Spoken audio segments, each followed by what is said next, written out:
Number 12 देखेंगे हल इसका। अगर आप लोगों ने वीडियो को अभी तक लाइक नहीं किया है तो लाइक कर दीजिए, और चैनल पे पहली बार आए हैं तो चैनल को भी सब्सक्राइब कर दीजिए। तो चलते हैं हम लोग क्वेश्चन की तरफ। जहाज़ों को समुद्र में जल स्तर के नीचे स्थित चट्टानों की चेतावनी देने के लिए एक लाइट हाउस 80 अंश कोण वाले एक त्रिज्य खंड में 16.5 किलोमीटर की दूरी तक लाल रंग का प्रकाश फैलाता है। समुद्र के उस भाग का क्षेत्रफल ज्ञात कीजिए जिसमें जहाज़ों को चेतावनी दी जा सके। पाई का मान यहाँ पे कह रखा है 3.14 का प्रयोग ही करना है। तो अब चलते हैं क्वेश्चन के डायग्राम की तरफ कि इसका चित्र कैसे बनता है। अगर चित्र बनाना सीख लिया या आपने समझ लिया इस क्वेश्चन को तो ये क्वेश्चन चुटकियों का है, आपका हो जाएगा।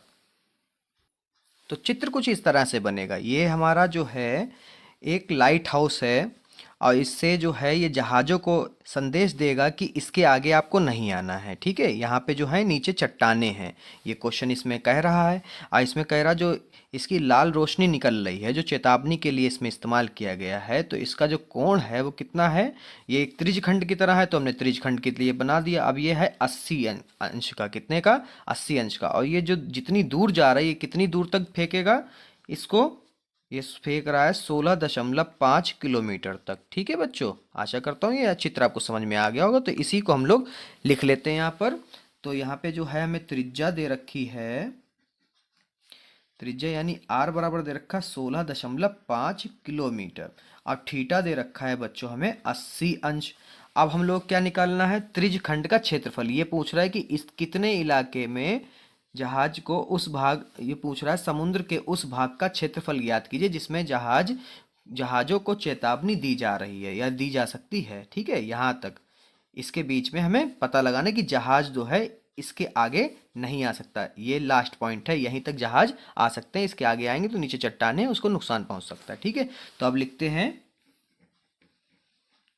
त्रिज्य खंड का क्षेत्रफल बराबर थीटा बटे 360 पाई आर स्क्वायर।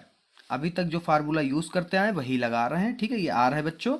इसके बाद में थीटा में पता है कितना है, 80 बटे 360। पाई उसने पहले कह रखा है 3.14 ही यूज करना है, और ये हमें पता है 16.5 गुणे 16.5 है। ठीक है, दशमलव हटाए नीचे हर में एक होता ही है। दशमलव के बाद एक दो नंबर है तो यहाँ पे दो नंबर बढ़ेंगे, 2 जीरो बढ़ेंगे। यहाँ पर एक होता ही है, यहाँ पर भी एक होता है हर किसी के बटे में। तो दशमलव के बाद एक नंबर है, एक जीरो, दशमलव के बाद एक नंबर है, एक जीरो।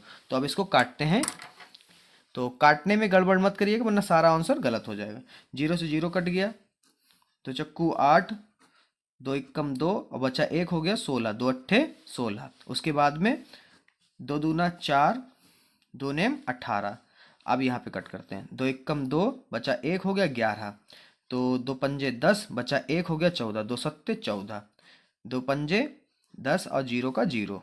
इधर भी वही आएगा, 2 अट्ठे 16, और ये कटेगा नहीं 2 से, ये कटेगा 5 से, 5 तियाँ 15, अब 5 तियाँ 15, 5 दूना 10।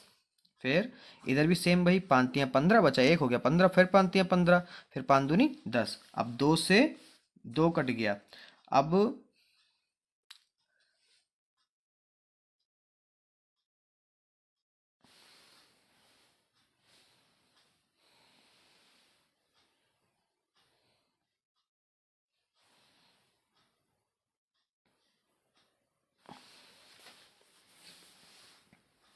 अब जो है बच्चों देखिए 3 तियाँ 9, 3 इक्कम 3, 3 इक्कम 3, फिर 3 से काट दीजिए, 3 इक्कम 3, 3 इक्कम 3। तो बचा क्या बच्चों, 157 बचा, गुणे 11 एक बार और 11 एक बार, 11 गुणे 11 बटे में कितना, 50 दूना 100, 100 बचा। उसके बाद में हमारा, तो बच्चों आपको एक बार फिर से बता दें, हमने इसकी पहले से ही गुणा करा के रख रखी है। तो इसकी जो है आपकी गुणा आएगी 157 और 11 और 11 की जो आएगी आपकी 18,997 आएगी, और बटे में है 100। तो बटे में कितने जीरो हैं, 2, तो पीछे से 2 नंबरों के बाद में हमें दशमलव लगा देना है, 1 2। ठीक है, अब जो कि हमारी जो त्रिज्या थी वो किलोमीटर में दे रखी, तो यहाँ पे क्या आएगा, किलोमीटर स्क्वायर। ठीक।